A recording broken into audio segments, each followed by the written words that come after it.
time for Voice of Indie. Your hosts today are Beem Weeks, author, producer, and marketing monster for independent multimedia publisher Fresh Ink Group, and Stephen Gies, author, producer, composer, and publisher for Fresh Ink Group. Happy Thursday, everybody. Yes, that's right. Thursday and not Wednesday. If you tuned in last night, we had a technical issue, and this time it wasn't the same technical issue that's kept us off the air as previous times. I think this had to do with my Google Chrome browser. I couldn't get any audio out of it. No, I couldn't hear sound, couldn't be heard when I spoke. So we're here tonight, and so is our guest, and this is episode number 206 of the Voice of Indie podcast. I'm your host, Beem Weeks, and with me is Stephen Gies. Happy Thursday, Stephen Gies. How you doing? Oh, for a Thursday, man, I'm disoriented. I spent probably an hour adjusting all the dates on my calendar for the rest of the year by moving everything a day. But hey, Thursday night, we've got Nelle Cooper in the house. This is exciting. We went over and put up another new trailer or two this week and noticed that we picked up a couple of more subscribers on YouTube on the Fresh Ink Group channel. And, you know, we have to dance a jig every time we do that, so we danced a couple of more jigs. But we've got more than 100 trailers over there, more than 100 trailers. It seems like only yesterday we decided to learn Adobe's After Effects and Premiere Pro so we could make a trailer or two. Now it's out of control. We can't stop. They just keep happening. Trailers, week after week after. Every time we put a book out, there's another trailer. You people need to get over there, subscribe to that YouTube Fresh Ink Group channel, and check out the playlist called Trailers. We've got some cool ones. Yeah, we got YouTube playlists for this show, the podcast, and so get over there, check that stuff out, and we'd really love to hear from you tonight. We wanted to hear from you last night, and as a matter of fact, we had callers racked up and ready to go, and there wasn't anything we could do, but tonight, make that call, and here's how you can participate in the show if you have a question or comment for tonight's guest. Call 516-453-9902 right now with your questions or comments for tonight's guest. Or post a note on Twitter with hashtag Fresh Ink Group in the body of the tweet, and we'll read it on air. That's 516-453-9902 or hashtag Fresh Ink Group on Twitter. All right.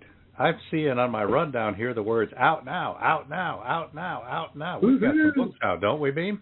We do. We've got a whole slew of them. Yeah, now we put one out this week. It's only been out there for a day or two, and it's a novel, the first adult novel by tonight's guest, Nelle Cooper. It's called Nowhere to Go But Tomorrow, and we're going to learn a lot more about that book tonight, so stay tuned. But that's a very cool one. Just been out for a day or two. I'm thinking we might have sold a copy by now. We'll see if it makes our top 25 print bestseller list. Yeah, also out now is Pandemonium in Puzzle Town by Sassy series author B.A. Johnson. And this is another children's book, and it's out now, so get over to wherever you buy books and grab a copy. Yeah, that Pandemonium's an illustrated chapter book, so it's a longer book for a little bit older kids. Go a little bit younger, we've got one that's just a couple of sentences per page and some cool paintings by author and illustrator Michael Filippello. It's called Miratambo Moonsong, and this one's aimed straight at kids. And it's just a fun book, full-size 8.5 by 11 with some cool artwork. So check out Miratambo Moonsong by Michael Filippello. Yeah, and he's already got a couple of reviews, and that's what they mention in the reviews, is the artwork, and that their little kid loved that book. And it's now linked over there on Amazon. Sometimes when we put those out there, Amazon's got them all on separate pages. I wrestled with a Amazon person for about 20-30 minutes this afternoon. She kept telling me, I can't link it. Oh, I'm sorry, I can link it. So we got that taken care of. So get over there and check that out. Also out now is the audio book for The King's Ransom, Young Knights of the Round Table by Cheryl Carpinello. And I see that Cheryl has been doing some in-person stuff, some book signing type of stuff, and she's been promoting it on Facebook. So yay, Cheryl, and let's hope that we can move some more copies of this. I did the put it together. Ethan Drew, he's an actor, straight in Hollywood, and he's the guy that does the narration. So get over there and check that out. We got a whole bunch of audiobooks over there, so while you're over there, peruse. Yeah, if you want to check out how Ethan sounds, go listen to the trailer, which I hear is in the Fresh Ink Group channel over on YouTube. So that's the trailer for The King's Ransom, Young Knights of the Round Table by Cheryl Carpinello. Got another book that's out now, and I'm thinking, man, this thing might be up there pushing in the top 5 on our print bestsellers. We'll have to see when we get to the list. But this one's by Abigail H. Huginey, who is the author of There Must Be Something in the Water, and Mary L. Smalls. These are 2 former First Ladies, and they've got a book out called Mr. President, I've Got Your Back, The First Ladies of South Carolina State University. That's a great historical book, tells the stories of these very important women, their contributions to the community, and it's just a great thing to have on the shelf. We tend to be selling more hardcovers than softcovers of that. That tells us people want to keep them. Yeah. I'm waiting for like the sequel, Mr. President, I've Got Your Nose. Yeah. Okay, also out now is A Beggar's Bargain, book 1 of the Bargainers series by Jan Sykes, and this one is really selling pretty good, and she's getting rave reviews for this book. She's doing a lot of promotion. She's done a lot of traveling and doing in-person signings and whatnot. So yay, Jan. A Beggar's Bargain, out now. Out now. We've got another out now, a book that's only been out for about 3 or 4 weeks now, but we finally got the trailer done. Coming up with some good historical footage for this trailer was a bit of a stretch, so it took us a little bit longer, but The Nurses, book 1 of the Nurses of the Krieg series, about 2 teenage girls during World War II in Germany, and they want to be nurses, and they wind up getting caught up in being medical providers for the war. So, very cool series. The Nurses, book 1 of Nurses of the Krieg. It's out now, and just a couple of days ago, what did we put over there on YouTube, Beem? We put a brand spanking new trailer over on YouTube under the playlist Book Trailers. Go check it out. Nurses, book 1. All right, what else you got out now, Beem? We've got Tina Reese, A Light in the Darkness is out now. This is words of encouragement and poems from a woman who's a special needs person. She attends my church, and she had some poetry and some words of encouragement that she's written to people around church for years, and she wanted to do a book, and so we helped her out, and this is selling pretty good. It's got her excited, so congratulations to her.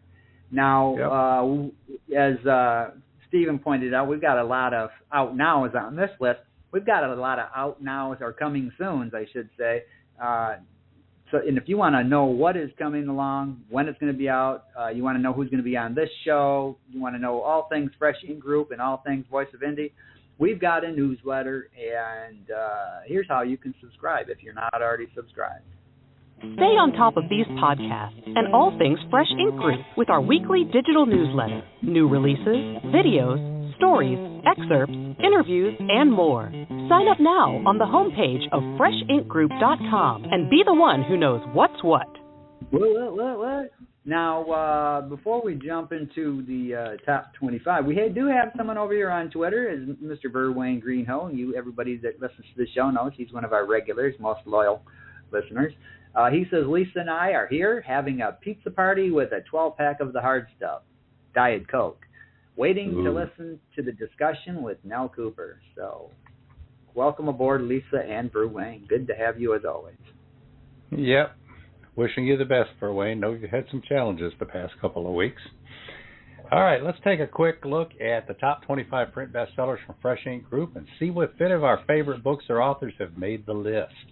Speaking of college football, Dave Hooker's Celebrate 98, the untold stories behind the Tennessee Football Vols' 1998 National Championship, as the hardcover collector's edition, is coming in at our number 25 slot.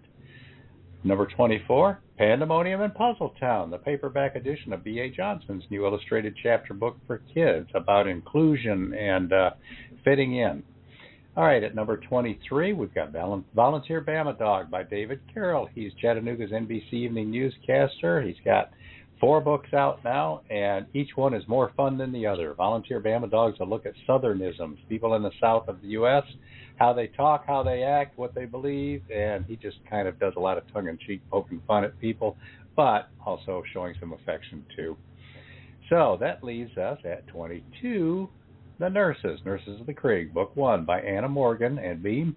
That's the hardcover edition of a lengthy novel that has quite a page count and a little bit of a price tag on it. So the hardcover edition is moving on that one. 21, Still Not Enough, Minority Millennials in the Workforce by Janelle Jordan. That's the paperback edition. And then above that, one of our favorite authors, Gwen M. Plano, The Soul Whisperer's Decision. That's a bit of a Sophie's Choice, a supernatural thriller where a woman has to choose between her husband and her children after a terrible accident. So, moving above that at 20. I think we're at 20. 5, 4, 3, 2, 1. No, I think we're about 18, something like that. I can't see numbers, so I'm just trying to remember. We've got Celebrate 98 again. This is the paperback edition, the untold stories behind the Tennessee Football Vols' 1998 National Championship.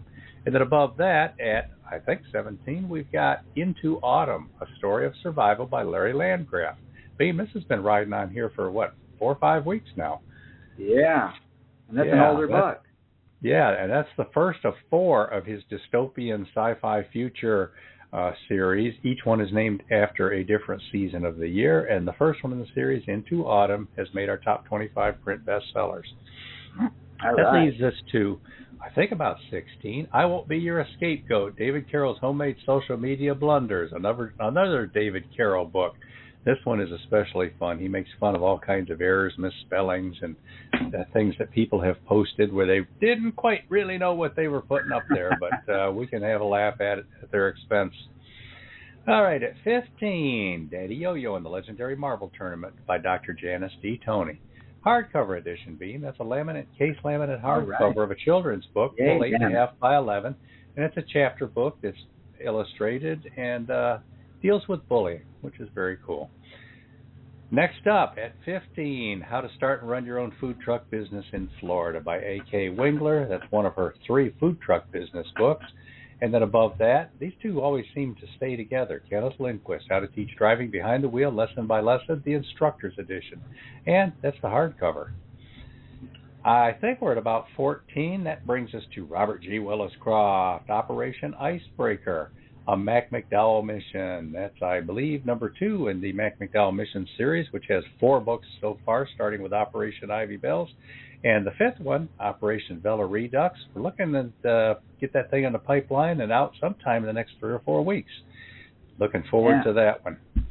All right, I think we're at about 13. Speaking of Operation Ivy Bells, that's the next one on the list here.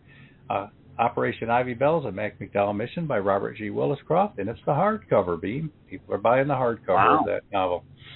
Now, above that, The Rise and Fall of a Construction Giant, The History, People, and Stories of CFW Construction by Dick Farrer Jr. You like that one, Beam?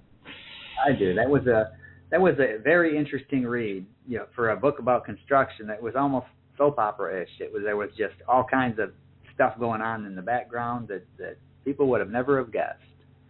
Yeah. All right, well, that brings us to number 8, and I'm pretty confident of that number this time. Pandemonium in Puzzle Town, the hardcover edition. This is by B.A. Johnson, that illustrated chapter book about fitting in. Congratulations, Barbara. That thing's now in our top 10 and moving up. That brings us to number 7.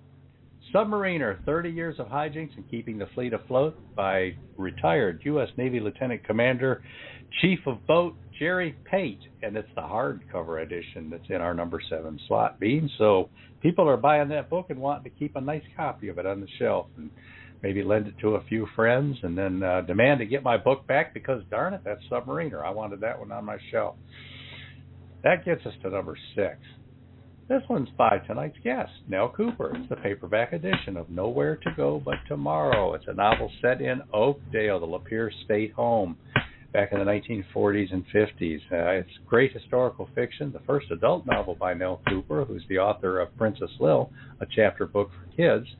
We're real excited about this one. It's only been out a couple of days, and it's already zoomed up to the number 7 slot here.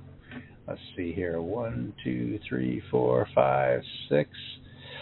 It's also in the number 4 slot, the hardcover edition. Congratulations, Nelle Cooper. You've got the number 4 and 6 slots of our top 25 print bestsellers for this week for a book that's only been out for a couple of days, and the hardcover is outselling the softcover, which we don't often see with novels or any kind of fiction, really, but hey, this is really cool. Now, what's between those? Jan Sykes, of course. Which book would that be, Beem? A Beggar's Bargain. Yeah, book 1 of the Bargainers series. That one's been out for about a month and a half, and it's still doing very well, and right now it's at our number 5 slot. That brings us to the top 3.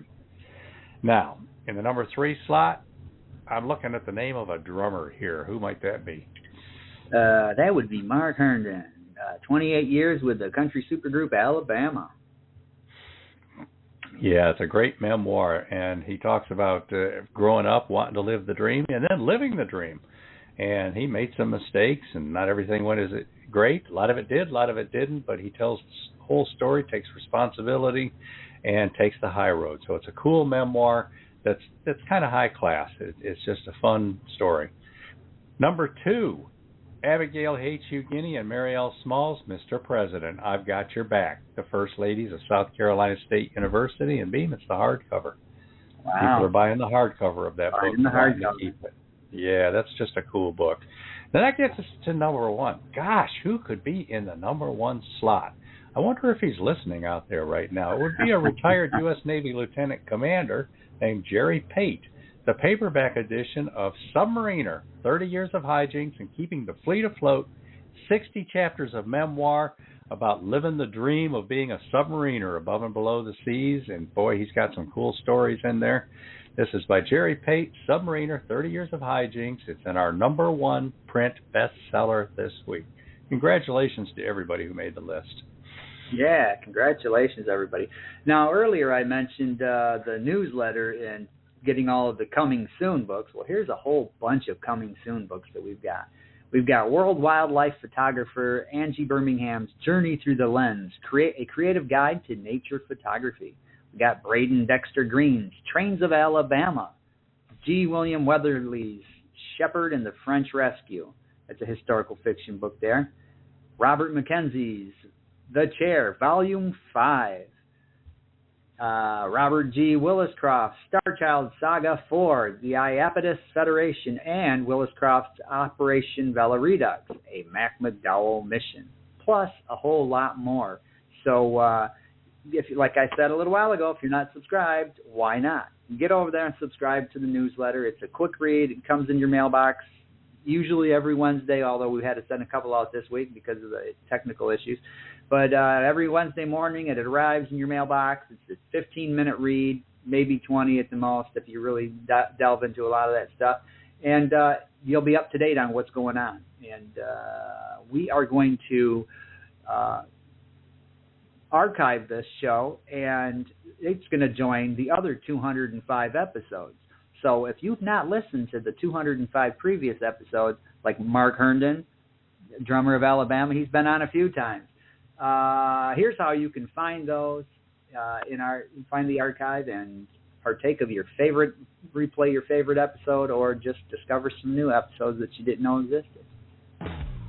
Find your favorite show in the Voice of Indie archives on YouTube at Fresh Ink Group, StephenGees.com, BeamWeeks.com, FreshInkGroup.com, and on Spotify.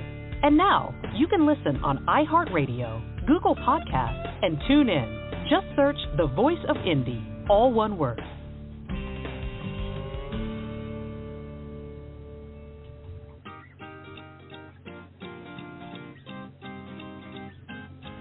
An illustrated fantasy for children, Miratambo Moonsong is a magical and uniquely told story about the clock of Miratambo. Struck by a bolt of lightning at 3:02, the clock of Miratambo has stopped ticking. What will the Zinkle-Quinkles of the town do?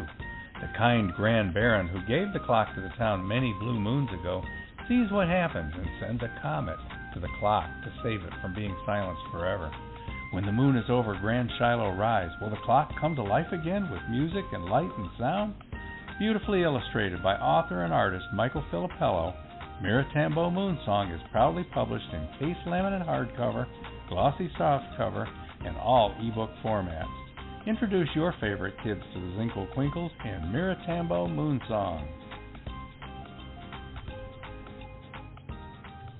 The stranger in Puzzletown has everyone talking. When he gets off the bus, his frumpy old suitcase simply says Kevin. He looks normal, but in a town where everybody has knobs, Kevin has no knobs. He's too different. Where can he live? Who would ever want to be his friend? Then a powerful force enters Puzzletown, and their world spins out of control. How will Kevin ever become a true citizen of Puzzletown when he just doesn't fit in? An illustrated chapter book for children. Puzzletown is by retired educator B.A. Johnson, author of Sassy Discovers the AME Church and Sassy Uncovers Peter Allen's Secret. Available in case-limited hardcover, softcover, and all ebook formats.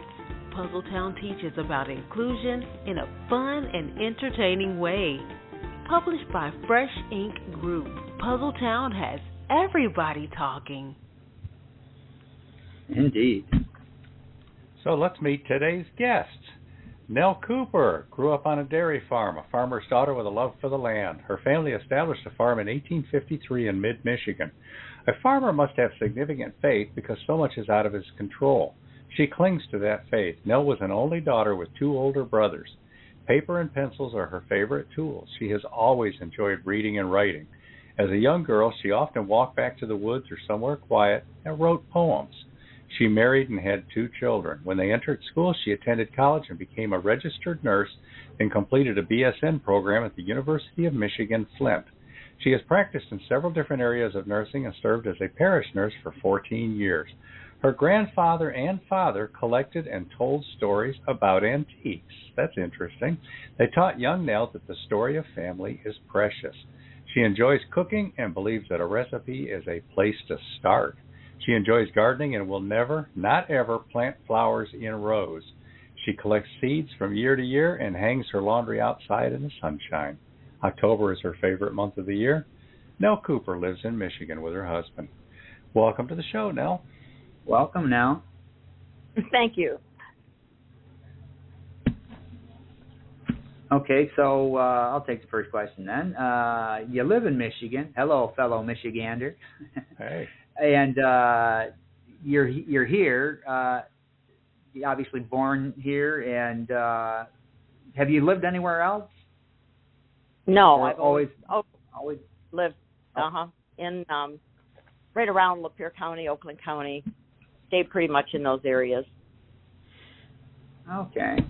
Well, I'm interested in your bio. You say that you were interested in reading and writing from a very, very early age. And what kind of poems did you write at such an early age out there in the woods?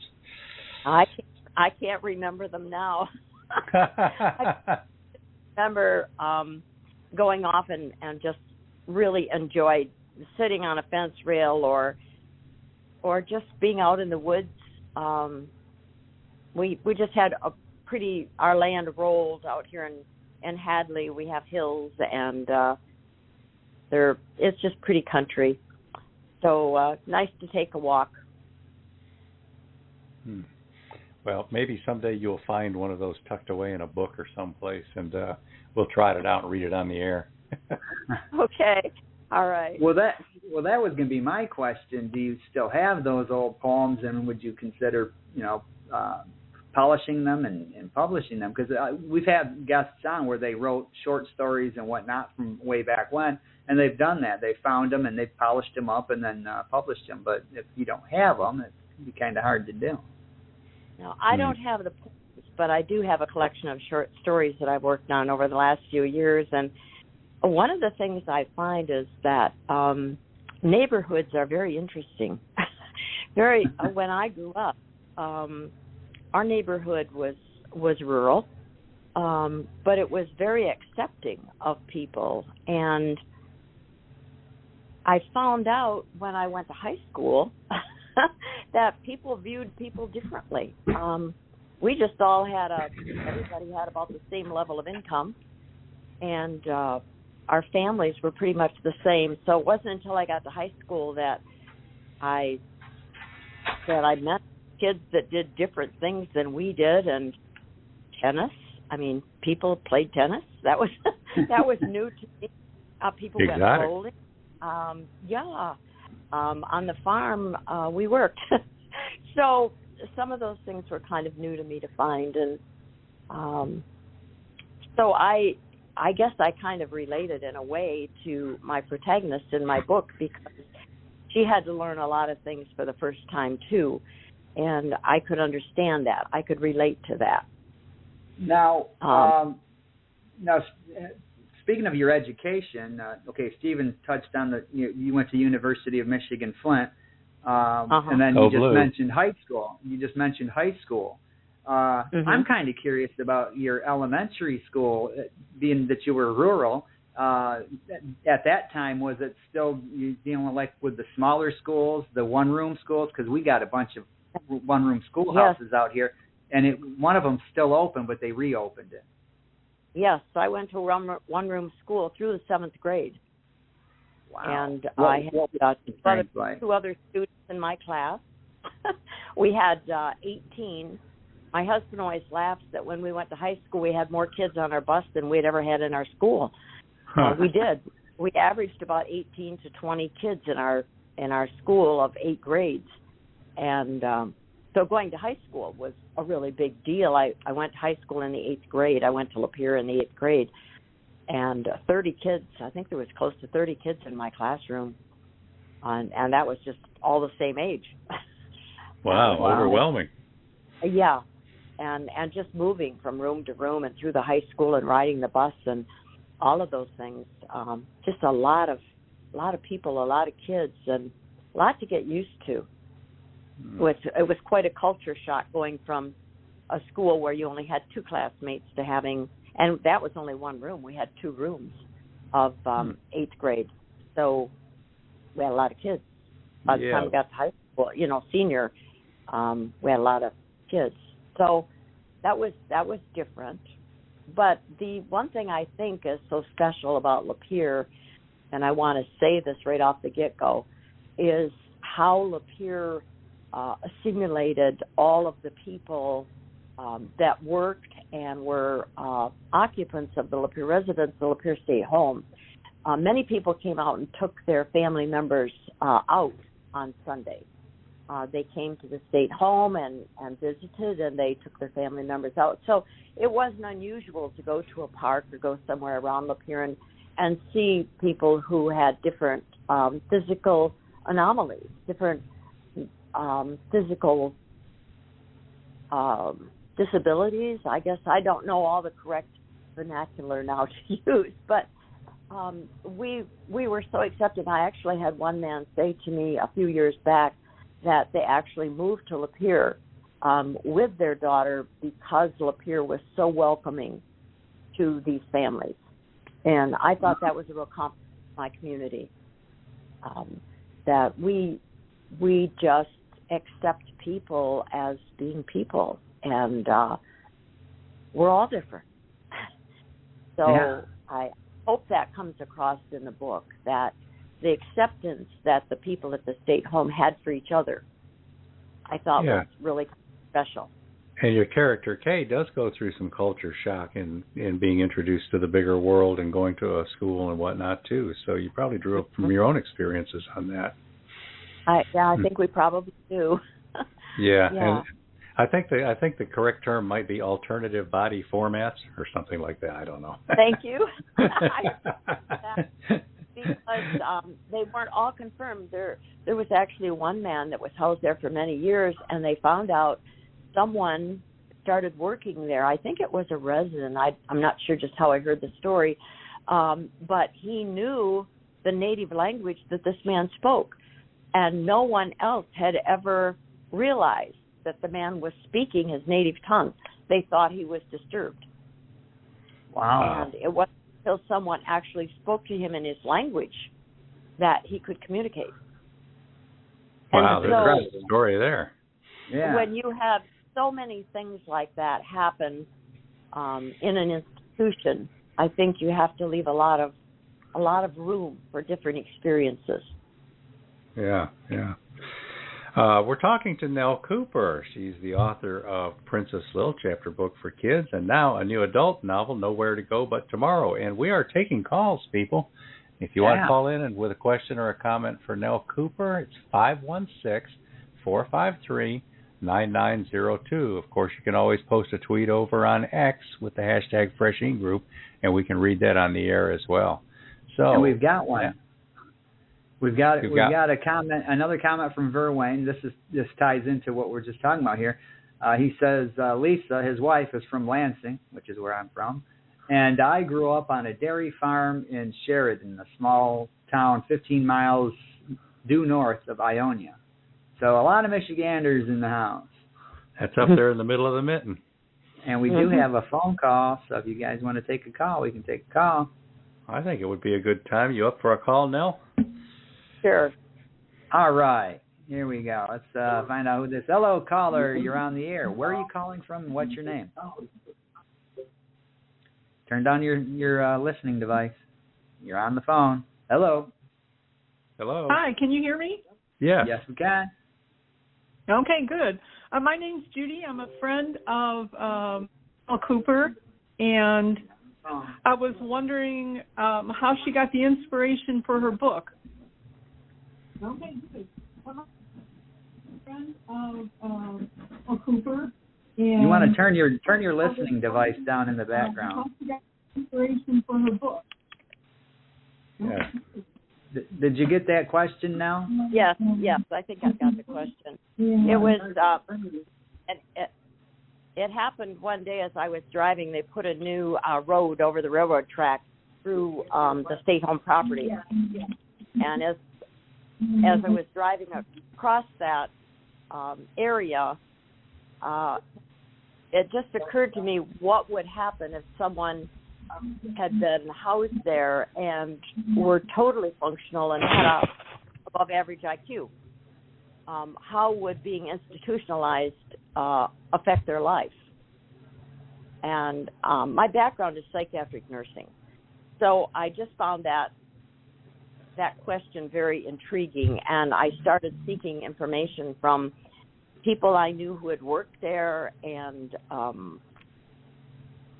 friends in mental health nursing, and I just started probing and finding out what would be the impact of being housed in an institution from infancy on, and how would that affect a child's development. And so that's how the story came about. All right. I'm not sure if that caller just dropped. A call just dropped, and we had two of them on there, and I'm not sure which one is one.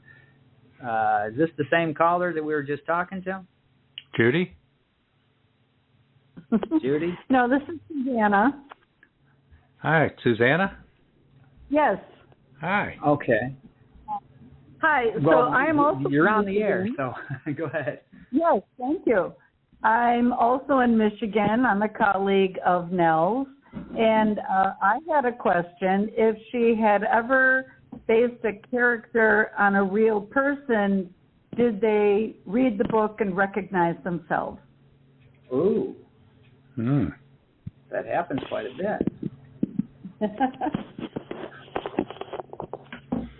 Have any ponies read your first book? No.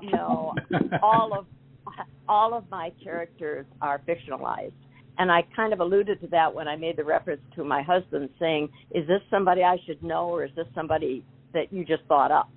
And so I think as you write, your characters take on different characteristics of people that you've met in your lifetime, and certainly I've met a lot of people in almost 40 years of nursing, professional work. I've met a lot of people. But no, I can honestly say every character in the story is totally fiction. Nobody that I know of resembles anybody that I know. So, yeah, it's totally fiction. All right. Well, You got another question, Susanna? We look forward to reading the book. Haven't gotten a chance yet, but we heard about the podcast, so we wanted to listen and support. So we're enjoying it. Thank you. Yes, Well, we for calling. appreciate having you in the audience tonight and for calling. All right. So, callers, over we here. still got plenty of time here if you want to call in. 516-453-9902. We're talking to Nelle Cooper. All right, so Nelle, you want to brag on your family a little bit? You got a husband, a couple of kids. Are they up to no good, or can we think of some good things to say? Well, I got great-grandbaby number 15 and great-grandbaby number 16 coming this year. Oh, wow. We have a large blended family, and we're so blessed. Yep, we get to see everybody, and yep, it's exciting to watch your children parent and your grandchildren parent. It's truly a blessing. So, what kind of path did your kids follow? Oh, my daughter has her PhD in nursing, and my son has a master's, and he worked for the Secretary of State of Michigan. Oh, cool. And he's retired now, enjoying being a grandpa. Oh, so, good for him. Yeah, they both are really enjoying their lives. I wanted to share. Oh, go ahead. No, go ahead. No. Just wanted to share briefly about the Lapeer State Home, that it opened in 1895, and it opened under the name of Michigan Home for the Feeble-Minded and the Epileptic. In 1913, it became the Michigan Home and Training School. In 1937, it became the Lapeer State Home and Training School. And in 1972, it became the Oakdale Center for Developmental Disabilities. So you can see by the names that people that took their children there or their family member there thought that they would be learning a skill or a trade, because they were sending them to a training school. So that was a lot of the thinking at the time. And also at that time, and that's why I referenced in the syllabus about the period of time of the story, that I hope that the reader would consider the period in which the story takes place and understand the social thinking and the influence. At that same time, in that same era, Dale Evans and Roy Rogers had a child, Robin Elizabeth. And Dale Evans wrote a book called Angel Unaware, and I read that book when I was a young girl. And I think that really made an impression on me. I was probably maybe 10 when I read that. What was it about? It's about their daughter being born with Downs. Oh. She lived a very short life, but Dale Evans, it was their only child that they had together. And it's a beautiful story about how this child blessed their life. And the child, of course, was not aware of how she was blessing them. But Dale Evans wrote this beautiful book about this daughter, and she died. She had a heart complication, and then she died of complications from mumps. But the thing, at the time, they were very encouraged by their doctors. They were told not to get too close to their newborn child, and to be prepared to love her, but instead they were told to give her up. Wow. The parents were prepared to love her, but they were told by the physicians at the time that they needed to give her up. And at that time, physicians told families that if you keep this child in your home, you're going to neglect the other children in your home. So there was a big move to make sure that children were institutionalized if they needed extra care. And that was the movement in that period of time.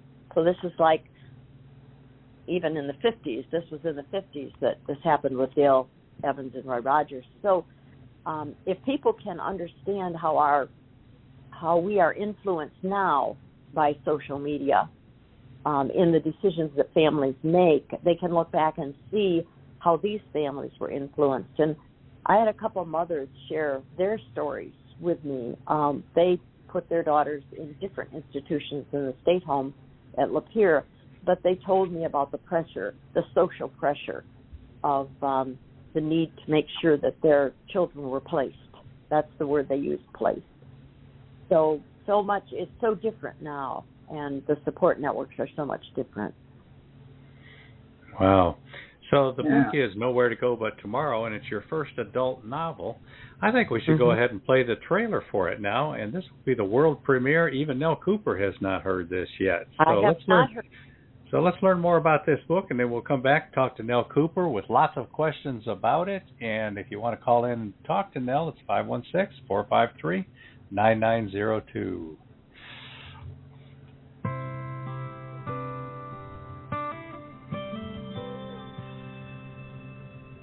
In 1948, 8-year-old Kay is at Oakdale, the Lapeer State Home in Michigan, where people of all ages with physical and mental aberrations come to live.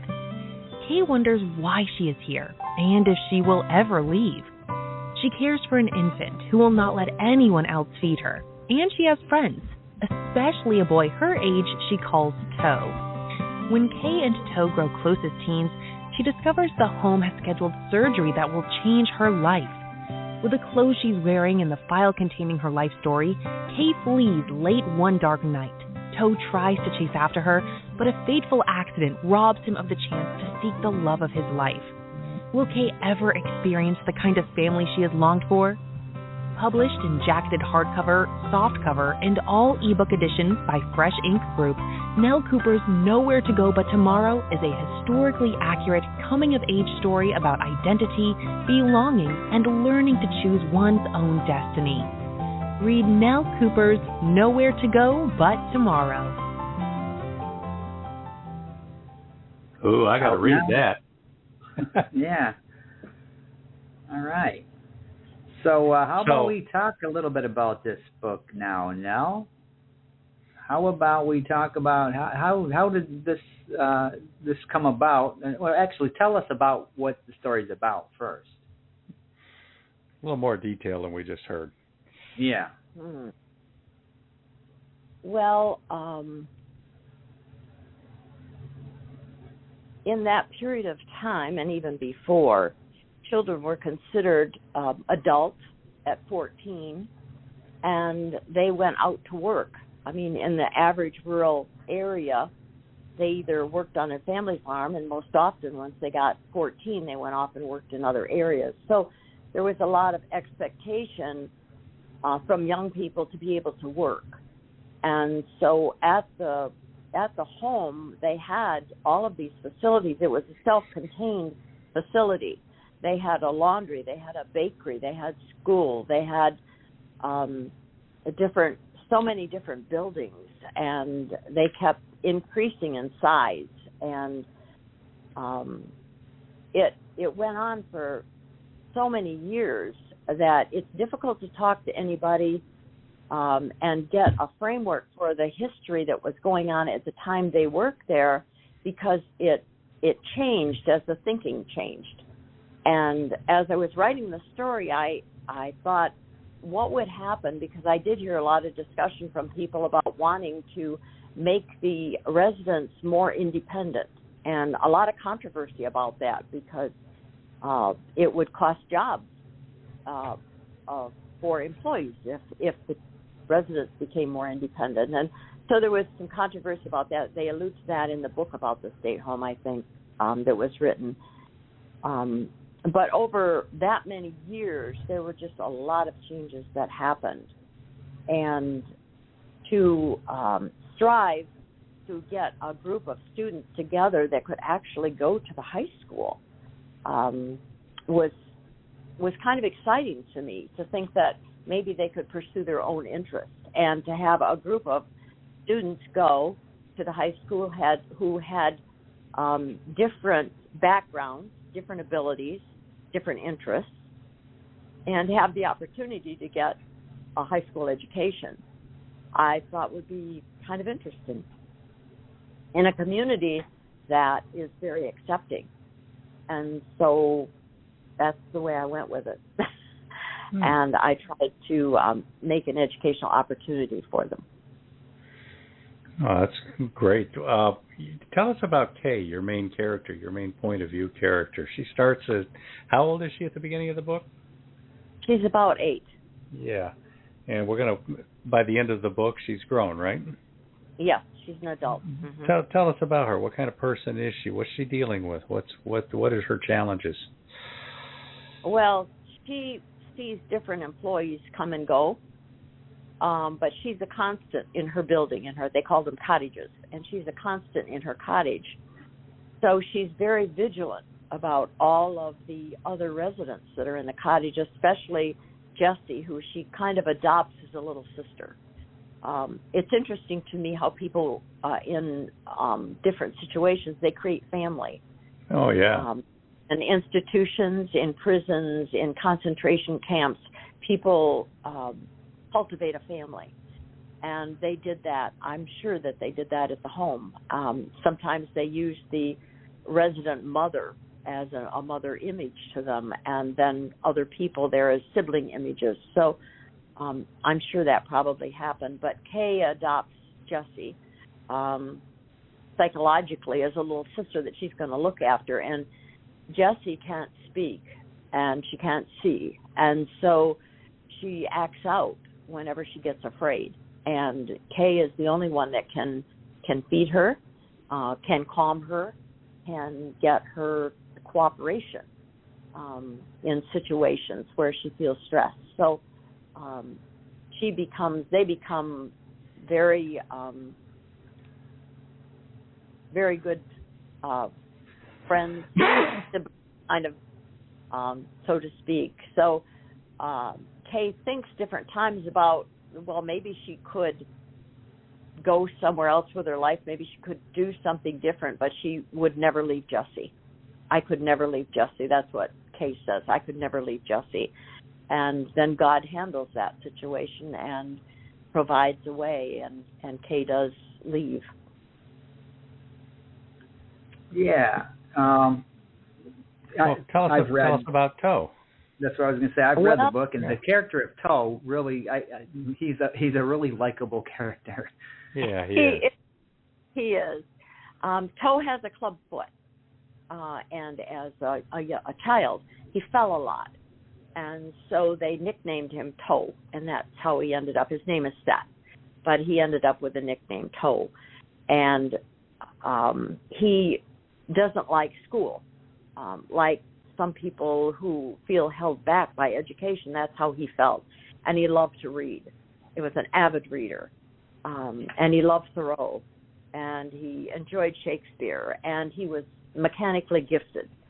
And that was encouraged by the man who ran the cottage where he lived when he was quite young. And so later on, through the help of the high school ag teacher, Toe's whole life is changed and opened up for him through the guidance of this ag teacher. And so I think that teachers have a tremendous influence on children's lives. And sometimes I think we can all remember the teacher that made an impact on our lives. Oh, yeah, definitely. Now, you relied on a book called Oakdale, the Lapeer State Home, Images of America. It's by Arcadia Publishing. This was a good reference, a good way to research your project? Yes, absolutely. I would encourage anybody that reads the book, if they're interested in more history, to read that Oakdale book. There's a lot in that about the state home, and I think there's much more information that's going to come about. Jan, one of the authors of that book, was just very helpful to me with historical information and guidance. And there's, I can't remember the name of it, but there is a video on YouTube, I think. It's Storms of Change or something like that. It seems like it's the name of it, about Oakdale. So there's other references in the book that people can get more information about. In Lapeer, we have I think they're called cupolas. Is that the right word? From the buildings that are placed around the city. Yeah. Is that the right word? I think it is. Okay. They were built my understanding is they were built at the state home in the carpentry shop. And so when the buildings were demolished, it was decided to keep those and place those around the city. So there's one at the library, and there's some at different intersections in town. Huh. Are there any pictures of those in the Oakdale book? I'm not seeing any here. I am not sure. Huh. But I'm real curious about those. I'd like to see what those look like. But you did a lot of research on this book. Everything about it is very authentic. You were very careful with the details. Was that a fun process? It was fun. I think I spent as much time in the Port Huron Library basement as I did in Lapeer, because they end up in Port Huron, and I wanted to know more about Port Huron. But the limited information I could get from Oakdale just necessitated that the total thing had to be fiction. To write the history of something that went from, I think, from 1895 on until the time that it finally closed, that's a long period of time and a lot of different scenarios, politically, and the atmosphere for psychological care it all changed. And at the time, we now have a lot of medications we can use, and anti-anxiety drugs, and just a lot of different things. But if you think about a population of over 4,000 without those resources, you can really imagine more the kind of care that the people had to have. Yeah, it's really daunting, especially since so many of them needed pretty much full-time care. And Kay did not have time for everybody, unfortunately. No, and she wanted to care for people. That was very important to her. That comes across. That really comes very across. Much. Now, all right, we're talking to Nelle Cooper. Call in, people. We still got a little bit of time. 516-453-9902. And we're going to take a break here and throw out some commercials, and we'll be right back.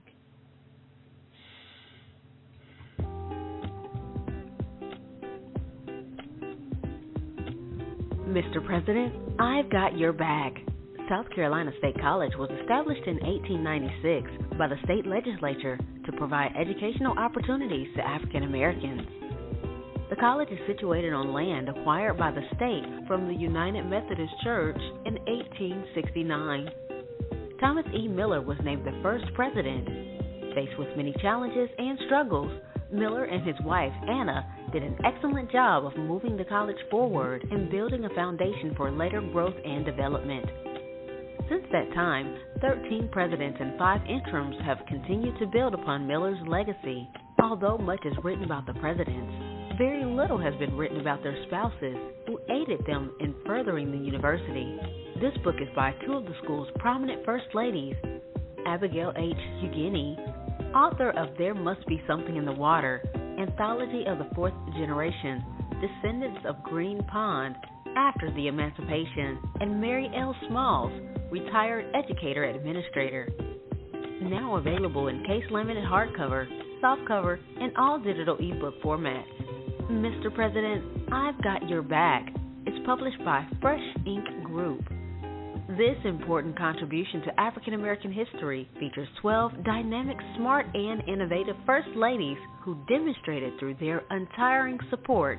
Mr. President, I've Got Your Back.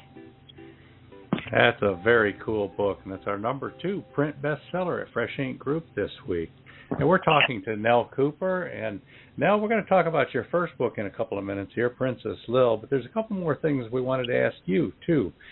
We understand that you have a long history of participating in the Speakers Bureau, doing public speaking and stuff, and that got a little bit derailed a few years back by the pandemic, and you've also done a lot of volunteer work. Why don't you tell us about some of those things you've been involved in? Oh. If you aren't paid, it's volunteer, right?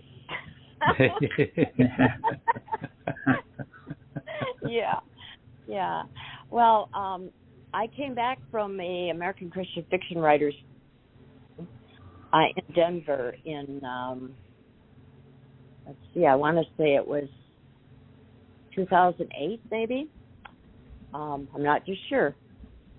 And several times out there I heard reference to Toastmasters.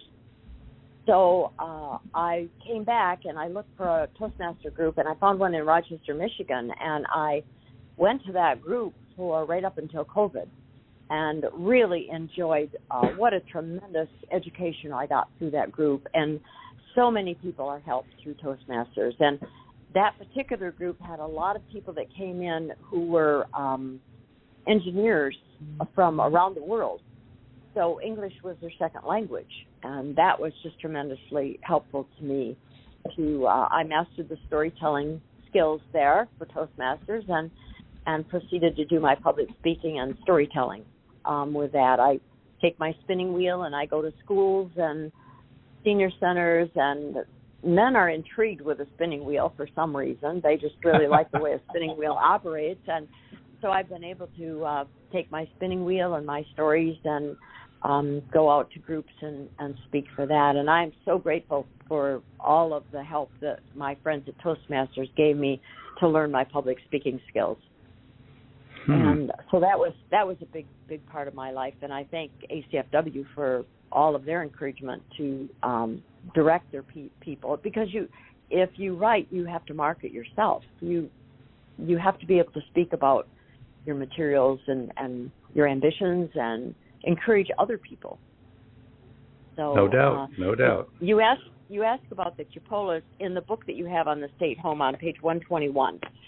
There's several of them displayed there. And the State Home closed, their last resident left in 1991. So the home ran from 1895 to 1991. So that's a long period of time for a business. Yeah. One thing that had a big impact on me was when one of the workers there told me there were no mirrors allowed at the State Home. And it occurred to me, how would you get a sense of your appearance if you had never seen it?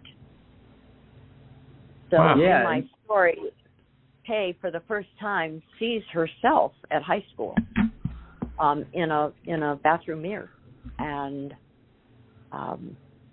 I took it there because I thought that would be where, if she went to high school, she would go in and use the restroom, wash her hands, and look in a mirror. So until that time, she had never seen an image of herself. Wow. Wow, I mean, you wouldn't even have that sense of self and how other people might view you without knowing what you look like. No, and there were no mirrors allowed there. Wow, that's amazing. And I do see some cool pictures on page 121. Those look very nice. And by the way, Oxford English says it's pronounced cupola. Thank you. I have it spelled with a Qupolas. To pronounce it. Okay, how about we start talking a little bit about Princess Lil? This is another one of your books that I've read. I read it years ago. This is a book for the children, and it's got lessons about bullying and whatnot in it. Tell us a little bit about this. Well, actually, before you tell us, how about if we play the commercial for that one? Yeah. Then when we come back, you can tell us all about it. Okay. Princess Lil is a sad pony. Her little girl grew up and went away. Now Lil is in a scary place with lots of mean ponies. A fun furry farm cat called Taffy and a nice roan horse named Pearly try to help. It even looks like Princess Lil might have a chance to cheer up special needs children too, but she is already too hurt and too sick. Princess Lil is about the differences between loyal friends and those who bully others. It shows the power of caring about ourselves and the people who look out for us. Is it too late for a sad pony in a scary place? The answer just might depend on how much we all love Princess Lil. Grab copies of Princess Lil for all the little girls in your life. Available worldwide in softcover and all ebook editions. Or you can share the audiobook as read by author Nelle Cooper. Princess Lil is proudly published by Fresh Ink Group. All right. Cool book. Yeah. So what's this story about now? Well, it seems like there's a period of time, I'm a girl, so I relate to girls, when preteen, I think it's preteen that girls begin to cluster and say, you're not a part of our group, or I'm not going to be friends with you today, or nobody likes you, the things that are just unkind. And how do you handle those situations? And I went into a store. I was really praying about whether I should write this book or not. And I went into a store one day, a bookstore, and I asked to see the books about bullying for junior high kids. And the clerk said to me, I don't have any books about bullying for junior high kids. There's some here for high school kids. Wow. And I said, and I stood there for a moment, and she looked at me, and her whole demeanor changed, and she started to weep. And she said, I was bullied from the time I was in first grade. Wow. And she started to tell me her story. And because it's her story, I'm not going to share, but to me that was a confirmation. We need to talk about these situations. And when I was in nursing school, I was in a situation where someone in authority had an opportunity to bully. And the director of nurses found out about it. And she got the nurses together, and she said, whenever that situation happens, I want each one of you to come up and stand behind her. Do not speak. And when I saw the power of that, it only took twice. And that person in authority never behaved that way again that I saw. And I thought, if children could learn that, if they could stand behind, I related to that book where she said, Mr. President, I've got your back. I thought if people understood, you don't have to speak to be supportive to another person. All you have to do is let the bully know that behavior is not accepted. And it's powerful. If it can work with adults, it can work with kids. And so I had some opportunities to go out, but it was interesting because I went to a lot of schools asking to share the book and the story, and they didn't want it to get out in the community that they had a bullying problem. And they felt by inviting me to address that in an assembly or even with individual classrooms, that was acknowledging a problem. Wow. And a couple schools that I went to, every year they invited me back. Every year I took my spinning wheel and I took my book. They all read my book before I got there. So I could encourage them to write their stories. In the back of the book, I have a reference to all the different situations in the Bible where other people were bullied in the Bible. And my hope is that children will open a dialogue with their parents. If parents and children read the book together, then they can sit down and talk about it. And if they do this preteen, then they open up the dialogue with their kids, that if this ever happens, if this situation ever happens, come to me. Tell me. We'll try to work something out. But I had parents upset with me because I didn't tell them how to handle the situation. My focus was to get them to establish such a relationship with their children that their children had support if they had to deal with a situation like that.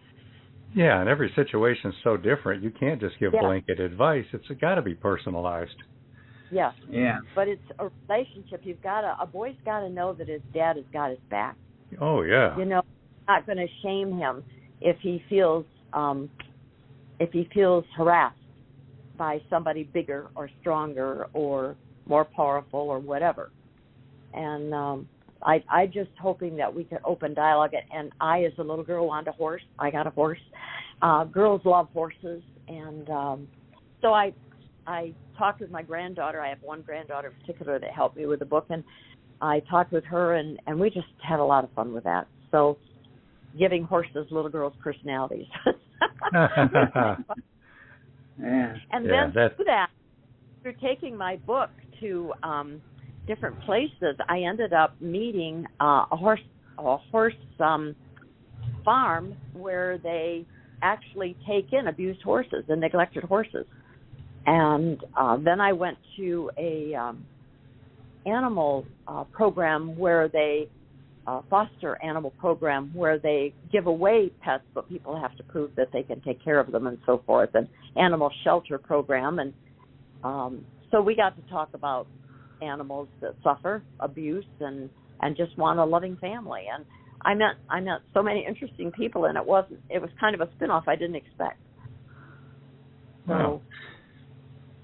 Yeah, now this book was published a little over 11 years ago, so it's been out there for a little while. It's available in ebook editions, plus there's a paperback edition. There's also an audio book. Tell us about the audio book. Oh, that was wonderful. WMPC in Lapeer is the oldest continuous Christian broadcasting station in our nation. And I took the book there, and I asked them if they would help me record it. And they did. And they were very excited to do that, and I really, really appreciated it and reciprocated appropriately. But I wanted children who had difficulty reading, I wanted them to be able to read the book, hold the book, turn the pages, and hear it. And I thought if they could do an audio, maybe that would help them with the words and learning to read, being able to hear it. And also, the children that have difficulty in school are most likely to get bullied. So it was kind of a twofold ambition, I guess.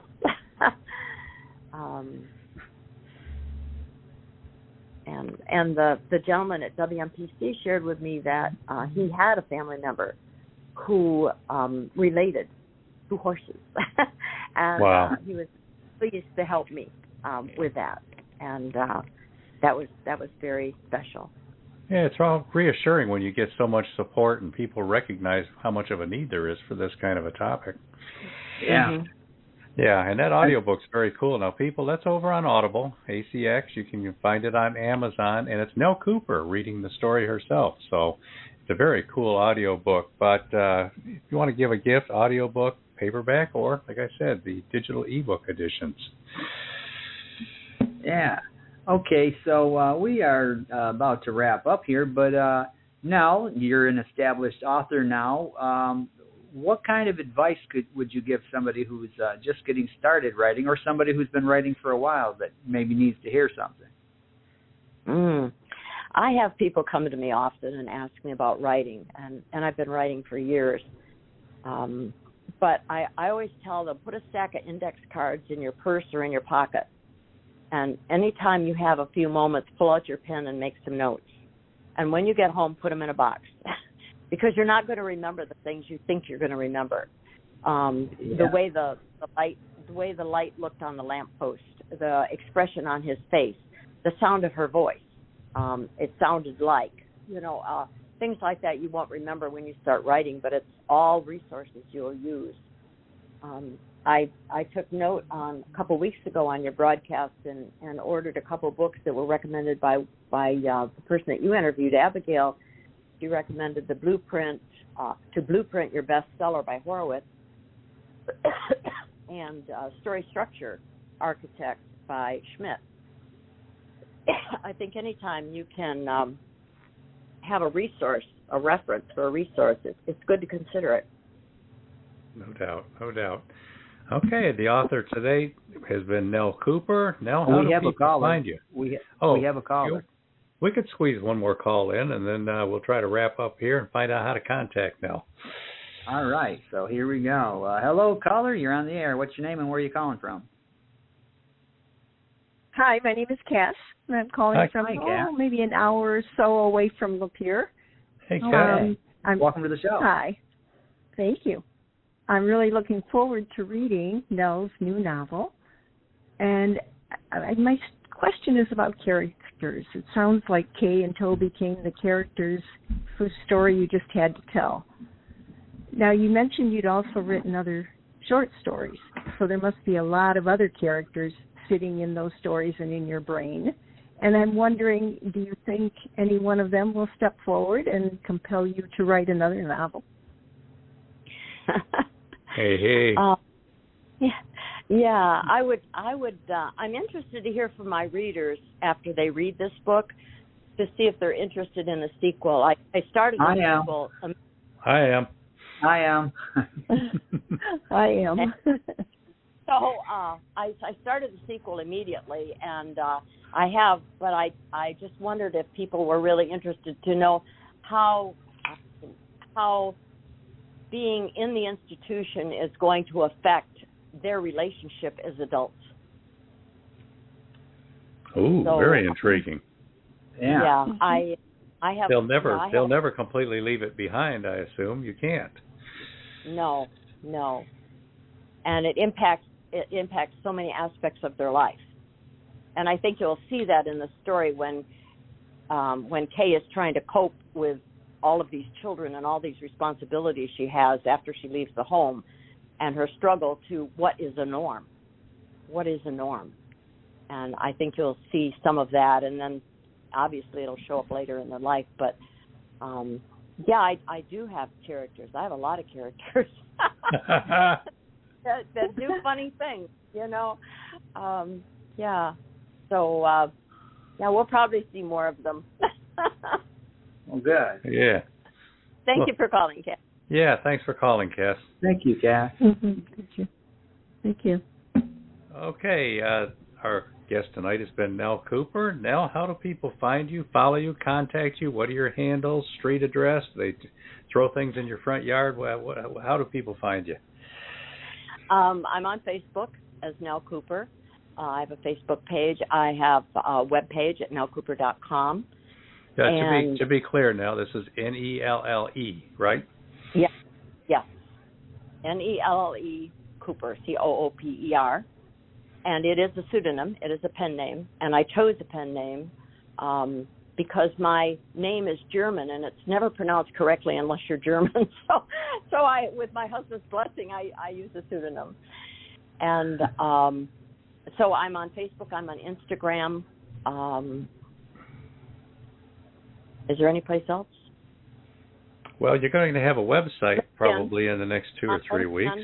Yes, and my website's coming up within the next couple of weeks. Yes. Okay, can you tell us a lot of people listening to this show will be listening in the archives months or even years from now. What will the URL for that website be? NelleCooper.com. Oh, that's tough to remember. Let me write that one down. So that's Nelle Cooper, NelleCooper.com. And, of course, as always, Nelle's a Fresh Ink Group author. We publish her books. And even if it's just a guest on this show, anytime you want to try to reach somebody and don't know how, we've got a contact form at FreshInkGroup.com. We always pass along messages, especially the ones that say, hey, I love your book. So, again, Nelle Cooper, thanks for being on the show. This has been a lot of fun. Thank you, Nelle. Yeah. Okay, all right. So next week we will return again on our usual night, Wednesday. So hopefully we've got the little glitch taken care of. This different browser seems to be working. And next week we've got a return visit from the Carters, Robin and Joan Carter. And they have a podcast that airs right before this one. And they're going to jump from that one right into this one. So, and if you want to get the links to their podcast, check out our newsletter. Another reason to subscribe. We put them in there each week, so check that out. And after that's July 24th, and we're going to do a rerun because we're out and about on that day, taking a break. So Annette Rochelle Aben was one of our favorite guests of this past year. We're going to rerun her episode on July 24th. And after that, we've got another return from a good friend of the show, Marlena Smith-Burris. She's got some new stuff out, and we decided to bring her in so she can talk about it. And after that... we go way back with Marlena. Yeah. We've got somebody in August named Noah Asher. He's an author that I'm not familiar with yet. That's one of the fun things about this show. Sometimes it's old friends. Sometimes it's new friends. Sometimes it's people who aren't friends yet but are determined to be. So we're going to meet Noah Asher in August. You got anybody else booked for now, Beem? No, I've got a couple of potentials lined up, and we'll let you know as soon as they come about. So keep your eyes and ears peeled to the newsletter. All right. So thanks again, Nelle. It was fun having you on the show. Thanks, Nelle. Good night. Yeah. All right. Remember, everybody, the book is Nowhere to Go But Tomorrow by Nelle Cooper. It's out now. Get out there and order your copy. And we got one more commercial to play on the way out, don't we, Beem? We do. So we'll see y'all next week, everybody. All right. Bye, everybody. Bye, Nelle. Bye. Goodbye now. You're listening to The Voice of Indie.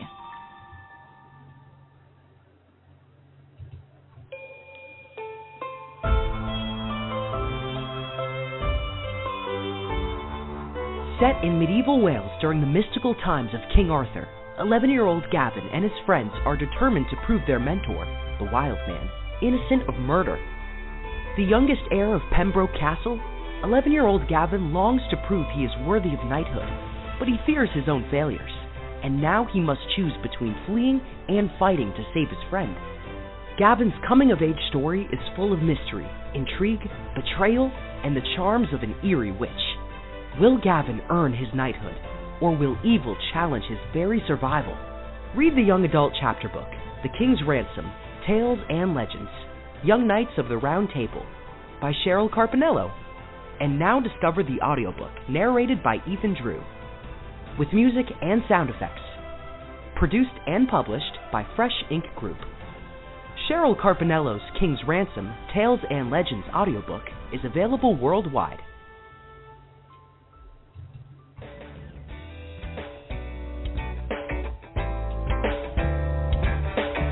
You've been a part of Voice of Indie, a production of Fresh Ink Group.